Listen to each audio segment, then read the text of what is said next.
अस्सलाम वालेकुम दोस्तों, बरखुरदारो। ये स्टडी हाउस हाजीपुरा, ये ठीक है बेटो। ये 10वीं तक स्कूल है। माशाल्लाह। आपका नाम सर? काशिफ मीर साहब, राशिद मीर। तो ये स्कूल चला रहे हैं, ये देखें।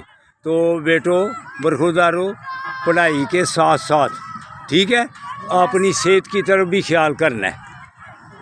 जैसे देख लो, मेरी सेहत देख रहे हो ना, 74 ईयर का हूँ और इतनी वर्जिश लगाता हूँ कि ये राशिद साहब मेरे ऊपर भी खड़े हो जाएंगे ना तो पुशअप लगाऊंगा। हाँ जी, ये मेरे ये देखो बेटो कितना वजन है उनका। तो इधर से जॉगिंग करता जाऊँ तो एडमिरल जॉगिंग करता चला जाऊँगा एक सांस में।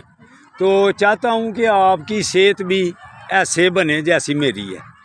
तो उसका चैनल खोला हुआ है यंग ओल्ड मैन सियालकोट। मेरे चैनल का क्या नाम है? उसको रिसर्च करना, फिर इंशाअल्लाह ताला आप भी सेहतमंद होंगे। ठीक है। दूसरा चैनल है दीनी मदीना 1111। कौन सा है? मदीना 1111। जो ये दीनी खोलना होगा वो दीनी प्रोग्राम होंगे और ये सेहत का प्रोग्राम। फिर आप 100 साल के भी हो जाएंगे इंशाअल्लाह ताला, मेरी तरह सेहतमंद रहेंगे। ठीक है बेटो, अल्लाह हाफिज़। अल्लाह हाफिज़। वो भी आपका स्कूल है जी? हाँ जी, वो भी। हाँ, बच्चियों को भी कह दें थोड़ा सा, ताकि बच्चियाँ भी सेहतमंद रहें।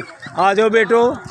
ये अल्हम्दुलिल्लाह, तो जिंदाबाद। ये देखे जी सर का राशिद साहब, ये चैनल ज़रूर खोलना, यंग ओल्ड मैन सियालकोट। ये अभी चढ़ा दूंगा। ये देखें जी, ये जो स्कूल का नाम लो बेटो, स्कूल का नाम लो। कौन सा? दी स्टडी हाउस सिस्टम स्कूल वाली ये बच्चियाँ हैं। तो यंग ओल्ड मैन सियालकोट खोलना, उस पर अपनी वीडियो भी देखना, अपने स्कूल की वीडियो भी देखना। चैनल है सेहतमंदाना अस्पतालों से, बीमारियों से बचने वाला, young old man Sialkot. Young old man Sialkot, young old man Sialkot ज़रूर खोलो। अभी खोलोगे तो अभी आ जाएगा अल्हम्दुलिल्लाह। ठीक हो बेटो, यंग ओल्ड मैन सियालकोट खोलना।